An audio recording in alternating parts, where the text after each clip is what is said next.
ఉదహరించడం మంచిది కాదు, ఉదహరించడం కూడా. మనకు అలవాటైన ఒక మూస ధోరణిలో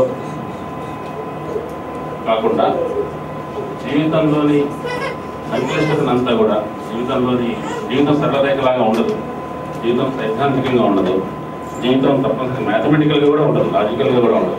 జీవితంలో ఉండే అతర్కాన్ని, జీవితంలో ఉండే అసంబద్ధతని, ఒక రకమైన అనూహ్యతని, వాటిని చిత్రించడానికి ప్రయత్నించే కథలు వాళ్ళు వస్తున్నాయి. ఆ కథల్ని అట్లా చిత్రించడానికి వాళ్ళు గతంలో లాగా మనం అనుసరించిన వాస్తవిక కథన పద్ధతిని కాకుండా రకరకాల భిన్నమైన కథన పద్ధతుల్ని వాళ్ళు వాడుకుంటున్నారు. ఆ భిన్నమైన కథన పద్ధతులను వాడుకోవడం మీద కూడా చాలా మందికి అభ్యంతరం ఉంది. కానీ ఆ భిన్నమైన కథన పద్ధతులు లేకపోతే జీవితంలోని ఒక హేతురాహిత్యాన్ని, జీవితంలోని ఒక మనకు అర్థమైన, మనకు తెలిసిన హేతువాదానికి భిన్నమైన జీవితం నడవడం కథలో చిత్రం సాధ్యపడదు. ఊహించే మలుపులు, ఊహించే ముగింపులు, ఊహించే కథా సంవిధానం కాకుండా ఒక భిన్నమైన ధోరణిలో కథా రచన చేయడానికి కథకులు, పాత కథకులు, కొత్త కథకులు ఇద్దరు కూడా ప్రయత్నిస్తున్నారు. అది చాలా ఆహ్వానించదగ్గ విషయం అని నేను అనుకుంటున్నాను. ఇక అస్తిత్వ వేదన గురించి స్కైబాబా చెప్పాడు. నిజానికి ఏదైనా ఒక స్థితిని మీరు పూర్తిగా ఓన్ చేసుకుంటే, పూర్తిగా జీర్ణం చేసుకుంటే దాని గురించి రాయడం చాలా కష్టం. మీరు స్వయంగా గుజరాత్ నరమేధం గురించి బాధపడుతుంటే, మీరు తీవ్రంగా ఉద్వేగపడుతూ తెలంగాణ వాదం గురించి చాలా కలవరపడుతూ ఉంటే, ఆ కలవరపాటు నుంచి, ఆ ఉద్వేగం నుంచి సృజన రావడం చాలా కష్టం. మీరు వాస్తవికతను ఎక్స్టర్నలైజ్ చేయాల్సిందే. మీ మనసులో ఉన్న బాధని మీ నుంచి ఎక్స్టర్నలైజ్ చేయాలి. రాయకన్నా దాన్ని బయట నిలబెట్టి మాత్రమే చూడగలిగిందని దాన్ని రాయగలుగుతారు. కాబట్టి స్కై తెలంగాణ మీద రాయలేకపోవడానికి, తెలంగాణ మీద కాదు, గుజరాత్ గాయం మీద రాయకపోవడానికి అది కారణం ఏంటొచ్చు. తెలంగాణ మీద కథలు రాకపోవడానికి వేరే కారణం. తెలంగాణ మీద కథలు రాయకపోవడం అనేది తెలంగాణ ప్రధానంగా కవిత్వ ఉద్యమం. అది కవిత్వ ఉద్యమంలో కూడా వచన కవిత్వ ఉద్యమం కాదు, ప్రధానంగా పాటల ఉద్యమం. దాంట్లో పాటలు వచ్చినంత బలమైన కవిత్వం, వచన కవిత్వం తెలంగాణ ఉద్యమంలో రాలేదు. అట్లాగే తెలంగాణ కవిత్వం సంబంధించిన కవిత్వం వచ్చినంతగా కథలు రాలేదు. కథలు రాకపోవడానికి ఆ ఉద్యమ స్వభావంలో ఉన్న తేడానే కాదు. కాబట్టి మనం తెలంగాణ గురించి ఎందుకు రాయలేకపోతున్నాం అంటే, తెలంగాణ ఉద్యమం అనేది ఒక రాజకీయమైన ఒక అస్తిత్వ భావన నుంచి వచ్చింది. ఆ అస్తిత్వ భావనను వాస్తవికతలో వెతుక్కోవడం చాలా కష్టం. దాని వాస్తవికమైన పాత్రలతో రాయడం కష్టం. కాబట్టి చాలా వచ్చిన కొద్ది కథలు కూడా చాలా మూస పద్ధతిలో, చాలా ఊహించిన పద్ధతిలో మనకు కనిపిస్తాయి. కాబట్టి అస్తిత్వవాది తన అస్తిత్వాన్ని గురించిన వేదన చెందుతూనే ఒక సృజనకారుడిగా మారినప్పుడు ఆ వేదన నుంచి తాను విడదీసుకొని చూడగలిగితేనే కొద్దిగా అందులో రచన చేయగలుగుతాడేమో అని నాకు అనిపిస్తుంది. గోదావరి గురించి చెప్తుంటే అందరూ గోదావరి గురించి ప్రస్తావించారు. దాని గురించి 2 మాటలు చెప్తాను నేను. ఈ గోదావరి గురించి మాట్లాడుతున్నప్పుడు మనం మర్చిపోయిన ఇంకో గోదావరి గురించి నాకు గుర్తొస్తుంది. ఆంధ్రదేశంలో ఆదిలాబాద్ దగ్గర నుంచి మొదలుపెట్టి భద్రాచలం దాకా, భద్రాచలం దాటి కోనవరం, చిత్తూరు దాకా ప్రవహించిన గోదావరి కాకుండా ఉభయ గోదావరిలో ప్రవహించే గోదావరి గురించే కవులు గానం చేశారు, కథకులు పరవశంతో రాశారు. ఇక్కడికి వచ్చి గోదావరి గురించి పరవరించే గోదావరి జిల్లా కవులు ఎవరు తెలంగాణ గోదావరిని చూసి అంత పరవశిస్తారని, చూడాలని అనుకుంటారని కూడా నేను అనుకోను. తెలంగాణ గోదావరి గురించి చాలా కథలు వచ్చినాయి. వాటిని గోదావరి గాథల కింద ఎవరు చెప్పరు. అల్లం రాజే సాహిత్యం అంతా గోదావరి గాథలే. కరీంనగర్, ఆదిలాబాద్, వరంగల్ జిల్లాల్లో జరిగిన రైతాంగ పోరాటాలు, అక్కడ రైతాంగ జీవన మరణ పోరాటాల గురించి వచ్చిన సాహిత్యం అంతా కూడా గోదావరి ఒడ్డున జరిగిన సాహిత్యమే, ఒడ్డున జరిగిన జీవితానికి స్పందన లేదు. కానీ ఎందుకు గోదావరి ఇక్కడ మనుషుల్ని పరవశం చేసినంతగా అక్కడ ఎందుకు చేయలేదు? అది కేవలం గోదావరి మీద భక్తినా, లేదా గోదావరితో సంబంధించి ఉన్న అభివృద్ధికి సంబంధించిన ఫీలింగ్స్ అనేది చూడాలి. యానాం గోదావరి చూసినప్పుడు నాకు కాళేశ్వరంలో చాలా విశాలంగా ప్రాణహిత నది వచ్చి అక్కడ కలుస్తుంది.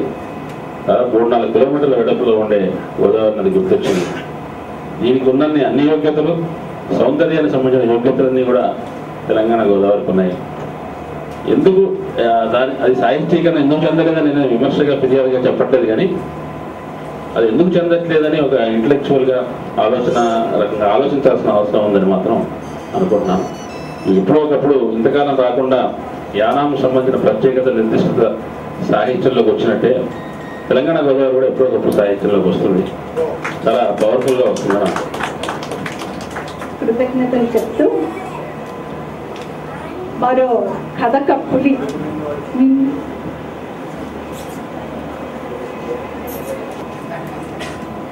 ఎందుకంటే చాలా ఉత్కంఠభరితంగా, ఉత్సాహభరితంగా,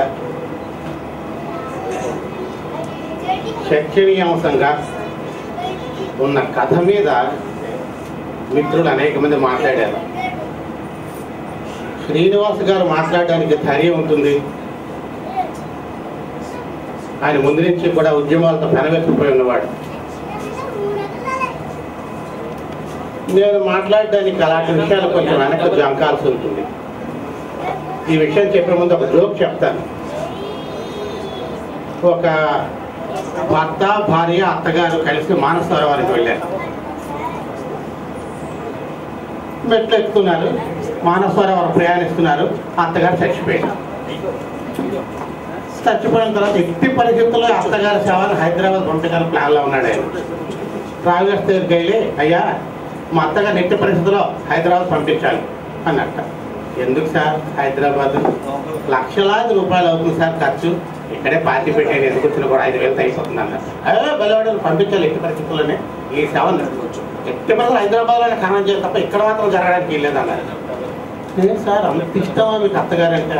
కాదయ్యా, ఈ మధ్య ఓ మాట విన్నాను, ఆయన ఎవడో మారవాడి చచ్చిపోయాట, ఇక్కడ పార్టీ పెడితే 3 నెలల తర్వాత లేచి పెట్టేట, మళ్ళీ ఇలాంటి రిస్క్ నేను తీసుకోదలుచుకోలేదు అన్నాడు. అలాగా కొన్ని రిస్కులతో ఉన్న సంపాదకుడు నేను. కాబట్టి ఏ విషయాన్ని నేను స్పష్టంగా చెప్పను.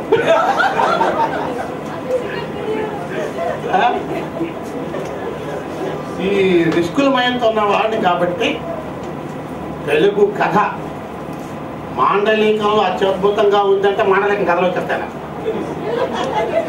చచ్చిపోతాను వేయలేను. తెలుగు కథ సెంటిమెంట్ పరంగా సూపర్గా ఉందంటే సెంటిమెంట్ కథలో చెప్తాను. కాబట్టి ఏది కూడా నేను చెప్పను. మీకు నచ్చిన కథ మీరు రాయండి, జీవితంలో వచ్చిన కథ రాయండి.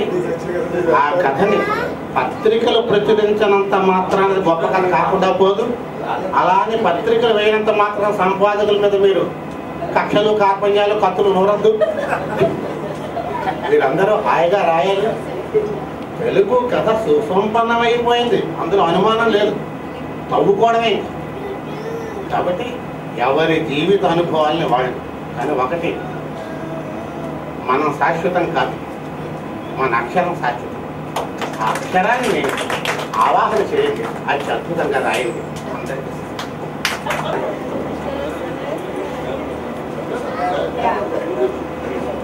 జగన్నాథ్ శర్మ గారికి కృతజ్ఞతలు. ఆయన ఉపన్యాసం అయ్యేలోగా అక్బర్ గారు ఒక 2వ బొమ్మను వేసేశారు.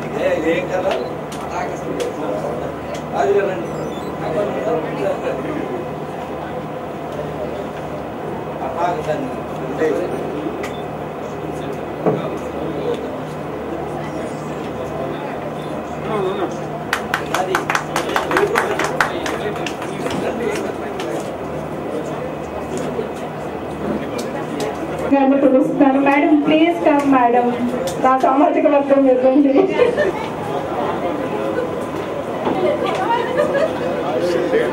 నేను సామాజిక వర్గం అంటే కులం అంటాను, నా కులం స్త్రీలే అని చెప్తున్నాను.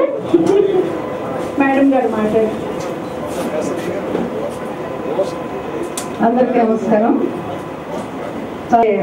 ముందుగా రాజుగారికి మాత్రం కృతజ్ఞత చెప్పాలి. నేను సాయంకాలం వస్తాను, ఈ పూట రాలేను అని అంటే కుదరదు, మీరు వచ్చి తీరాల్సిందే అని రాత్రి ఆజ్ఞాపించారు. సో ఆజ్ఞ ప్రకారం రావడం జరిగింది. మరొకసారి ఆయనకి ధన్యవాదాలు. కథ నేను రాయటం మొదలుపెట్టి కరెక్ట్గా 50 ఏళ్ళు అయినాయి. దీపావళి ప్రత్యేక సంచికలో ఆంధ్రప్రభ 1962లో నేను ఫస్ట్ ఇయర్ రివ్యూస్ చదువుతూ ఉండగా నా కథకి బహుమతి వచ్చింది. మీ పెద్దవాళ్ళకి ఎవరికైనా గుర్తుని ఉంటుంది, ఇంటర్వ్యూగా మరి కొలందని ఒక సెంటు పూసి పంపించేవారు ఆ ప్రత్యేక సంచికని. ఆంధ్రప్రభ పత్రిక రెండు కూడా పత్రిక వారపత్రిక. సో దానితో నా కథ ధ్యానం ప్రారంభమైంది. ఏదో మధ్య మధ్యలో వృత్తిరీత్యా కొన్ని సంవత్సరాల పాటు రాయకుండా మళ్ళీ మేల్కొని రాయటం జరుగుతుంది. ఈ మధ్యన వేరే వ్యాపకాలతో సామాజిక సేవా కార్యక్రమాలు ఏదో కొద్ది కొద్దిగా చేస్తూ రాయటం జరగట్లేదు. అయినా మీ అందరినీ చూస్తూ ఉంటే నాకు ఇప్పుడు చాలా ఉత్తేజం కలుగుతోంది. ఈ ప్రయాణం వల్ల మళ్ళీ రాస్తానేమో రాయగలనేమో అనేటువంటి ఆశ చిగురుస్తుంది. సో మీ అందరికీ మరొకసారి కృతజ్ఞతలు తెలియజేస్తూ సెలవు. ఎన్నో మంచి కథలు రాసిన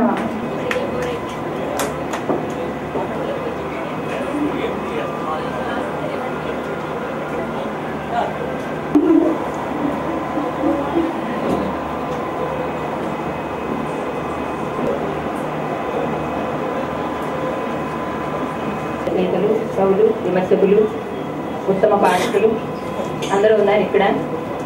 ఒకసారి దడొస్తూ ఉన్నారు, ఒకసారి అందరినీ చూసేసరికి అక్కడ కూర్చుంటే బాగానే ఉంది, కానీ ఇక్కడికి వచ్చేసరికి కంగారుగా ఉంది కొంచెం. మీ అందరికీ నా నమస్కారాలు. ఇక్కడికి మన జిల్లాకి, మన యానానికి వచ్చినటువంటి మనమందరం ఆంధ్రలో భారతీయులు కాబట్టి మనందరి యానానికి వచ్చినటువంటి మీ అందరికీ మొదటిసారిగా ధన్యవాదాలు. ఏదో ఇష్టాగోష్ఠిగా నడుస్తున్నట్టున్నది మంచి ఆలోచనాత్మకమైనటువంటి విషయాలతోటి ఒక చక్కటి కార్యక్రమంగా నడుస్తోంది. ఆలోచింపజేసేలాంటి మంచి మంచి విషయాలు పరస్పర విరుద్ధంగా ఉన్నా కూడా దాంట్లోంచే ముందుకు వెళ్ళడానికి వీలైనటువంటి విషయాలు ఇక్కడ మాట్లాడారు. ముందు మాట్లాడుతున్నటువంటి వాళ్ళు జగన్నాథ్ శర్మ గారు కొంచెం తేలిక చేశారు దాన్ని. నాకు ఇంతకటి నుంచి పద్మరాజు గారి పడవ ప్రయాణం కథ గుర్తొస్తాను. ఒక మాట రాస్తాను ఆయన, పడవ కదులుతున్నట్టుగా ఉండదు, గోదావరి కదులుతున్నట్టుగా ఉంటుంది.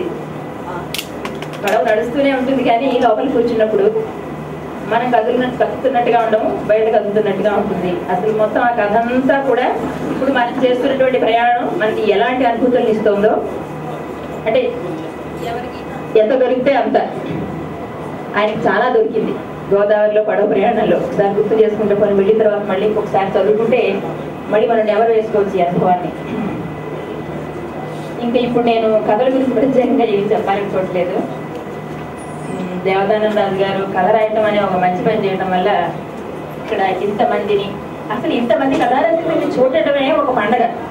కథలు చదివినటువంటి ఒక ఆనందం మనసులో ఉండగా ఆ కథా రచయితల ముఖాలు, ఆ కవుల ముఖాలు ఒకసారి చూడటం, ఒకరినొకరు కలుసుకోవటం అనే ఒక మంచి పండగని దీపావళి కంటే ముందే మనకు అందించిన దేవదానంద రాజు గారు ఇప్పుడు ఒకసారి కృతజ్ఞతలు తెలియజేస్తున్నాను. మళ్ళీ మనం రాత్రి, సాయంత్రం మేము చెప్తాము, రాత్రి మీరు కొంతమంది చెప్తారు కానీ సెలవు. సీతారత్నం గారు వచ్చి మాట్లాడాలని కోరుతున్నాను.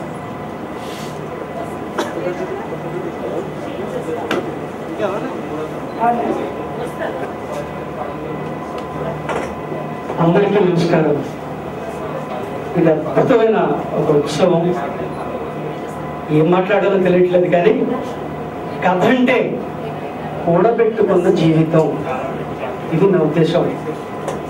ఇందాక విజయలక్ష్మి గారు అన్నారు 50 సంవత్సరాల నుంచి నేను 25 సంవత్సరాల నుంచి రాస్తున్నాను. 3 కథా సంపుట్లు తీసుకొచ్చాను. ముఖ్యంగా నేను చెప్పదలుచుకున్నది ఏంటంటే, మనం ఎందుకు రాస్తున్నాము, దేనికోసం రాస్తున్నాము, రాసి దేన్ని సాధిస్తున్నాము, ఇది తెలియకుండా రాయడం అనవసరం. కథా రచన అనేది కానీ కవిత్వ రచన అనేది కానీ నా ఉద్దేశంలో ఒక స్థితి. ఈ స్థితి జీవితాన్ని దగ్గరగా పరిశీలించినప్పుడు, జీవితాన్ని కూడబెట్టుకున్నప్పుడు, ఆ కూడబెట్టుకున్న జీవితం తాలూకు అనుభవాలు ఖచ్చితంగా మనం ఎంచుకున్న ఒక తాత్విక దృక్పథంలోంచో వాటిని వెల్లడించే అవకాశం ఉంటుంది. ఇందాక స్కై బాబా గారు అంటుంటే నాకు చాలా బాధ కలిగింది. మీరు హ్యాపీగా ఉద్యమం చేసుకోండి, చక్కగా దాన్ని ఎలా నెగ్గాలో తెలుసుకోండి తప్ప ఎందుకు కథలు రాయడం? కథలు రాయకపోతే వచ్చిన నష్టం ఏంటి? స్కై బాబా కథ రాయకపోతే వచ్చిన నష్టం ఈ ప్రపంచానికి లేదు. ఎంఎస్ సూర్యనారాయణ కథ రాయకపోతే వచ్చిన నష్టం ఈ ప్రపంచానికి లేదు. కానీ ఎంఎస్ సూర్యనారాయణ మనిషిగా ఉండకపోతే మాత్రం, కథా స్థితి ఉండకపోతే మాత్రం, సాహిత్య స్థితిలో ఉండకపోతే మాత్రం సమాజానికి నష్టం. నేను సేట్ చమన్లాల్ దగ్గర పనిచేసుకోవచ్చు, వార బ్యాంకులో పనిచేసుకుని జనాన్ని పీడించి చంపుకు తినొచ్చు. నాకెందుకండి కథలు రాయడం, కవిత్వం రాయడం? మనిషిని కవిత్వం, కథ, సాహిత్యం మనిషిగా తయారు చేయాలి. అది నన్ను చేసింది. గత 25 సంవత్సరాలుగా నేను కనుక కవిత్వం రాయకపోయి ఉంటే, నేను కనుక కథలు రాయకపోయి ఉంటే ఆత్మహత్య చేసుకుని ఉండేవాడిని. నేను పర్సనల్ గా ఆత్మహత్య చేసుకుంటున్న వాళ్ళని ఆపు, ఉద్యమాన్ని విజయవంతం చేయి. నీ కళ ఏదో అది నెక్కించుకో. ఒక పక్క సునామీ వస్తుంది, సముద్రం ఒడ్డుకి వెళ్ళావు, షైర్లు అయిపోయి, షికార్లు అయిపోయి, భార్యతో ఐస్ క్రీమ్ తిన్నావు, పిల్లాడికి పచ్చిమిరపకాయ బజ్జీలు పట్టించావు, ఉన్నట్టుండి సముద్రం లేచింది. నువ్వు కథ రాస్తావా? సునామీ నుంచి తప్పించుకుని బయటకు వెళ్తావా? నువ్వు సునామీ నుంచి తప్పించుకుని బయటకు వెళ్ళు. నీకు ఎదురైనది సునామీ అయితే, నీకు ఎదురైనది తుఫానీ అయితే నువ్వు ఈదు. ఎవడికి కావాలి నీ కథలు? ఎవ్వడికి అక్కర్లేదు. కాబట్టి వ్యక్తిత్వ వికాసం కోసం రాయాలి ఈ ప్రపంచంలో. ఎవరైతే ఆ వ్యక్తిత్వ వికాసం పొందుతాడో అటువంటి వ్యక్తులు సమాజానికి కావాలి. అందుకోసమే నేను కథలు రాస్తున్నాను. పొదలాడలో కూర్చుని భాషం పెట్టేసుకుని కథలు రాస్తే నా కథలు 3 భాషల్లోకి ట్రాన్స్లేట్ అయ్యాయి. తమిళంలోకి 10 కథలు చేస్తుంది ఎవడెవరో నాకు తెలియదు. శాంతాదత్ సూర్యనారాయణ నీ కథలు అంటే నాకు చాలా ఇష్టం అని చెప్పింది. నేను చాలా ఆశ్చర్యపోయాను. ఎక్కడ పొదలాడ, ఎక్కడ తెలంగాణ, ఆవిడ ఎక్కడో ఉంటారు, నేను ఎవడో తెలీదు, నాకు తెలియదు. ఆవిడ చూడటానికి ప్రత్యేకంగా పరిగెట్టుకుని వెళ్ళాను నేను. అందువలన ఉద్యమాలు చేసుకునేవాళ్ళు హాయిగా ఉద్యమం చేసుకోండి. ప్రజల కోసం పాటుపడేవాళ్ళు కలపబడద్దు. వెళ్ళి మీరు కూడా పనిచేయండి, చచ్చిపోండి. మీరు కూడా వచ్చేయండి వాళ్ళతో పాటు. మీరు ఏదైతే అనుకుంటున్నారో దాన్ని సాధించండి. ఎవరికి కావాలి కథలు? ఇది మాత్రమే నేను చెప్పదలుచుకున్నాను. నమస్కారం. కొంచెం ఆవేశం వచ్చి ఉంటే క్షమించండి. ఇక్కడ మేము స్థితిమంతంగానే ఉంటాము, స్థితిమంతంగా ఉండేవాం. కానీ ఇక్కడ కూడా డిస్టర్బెన్స్ ఉంది, భయంకరమైన డిస్టర్బెన్స్. గ్లోబలైజేషన్ మూలంగా ఇవాళ ఉన్నది. ఇవాళ ఏ మనిషి సుఖంగా లేడు, ఏ మనిషి ప్రశాంతంగా లేడు. ప్రతి మనిషి ఒక ఉద్యమం ఇవాళ. అంచేత ఎవరి ఉద్యమాన్ని వాళ్ళు చేసుకోవాలి, ఎవరి జీవితాన్ని వాళ్ళు నెగ్గాలి, ఖచ్చితంగా జీవించాలి. ఇది సాహిత్యం ఇవ్వాలి. సాహిత్యం వ్యక్తిత్వ వికాసం కోసం అని నమ్ముతూ నమస్కారం. Thank you.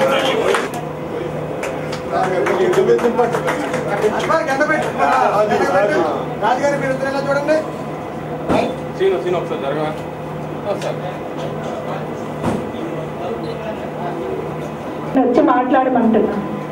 యాగం ప్రాంతాలు చూద్దామని, ఈ గోదావరి చూద్దామని, మీ కథలు విందామని, కథల పాఠాలు విందామని వచ్చాను. నేను కథల గురించి నేను చెప్పేదంత పెద్దవాడిని కాదు.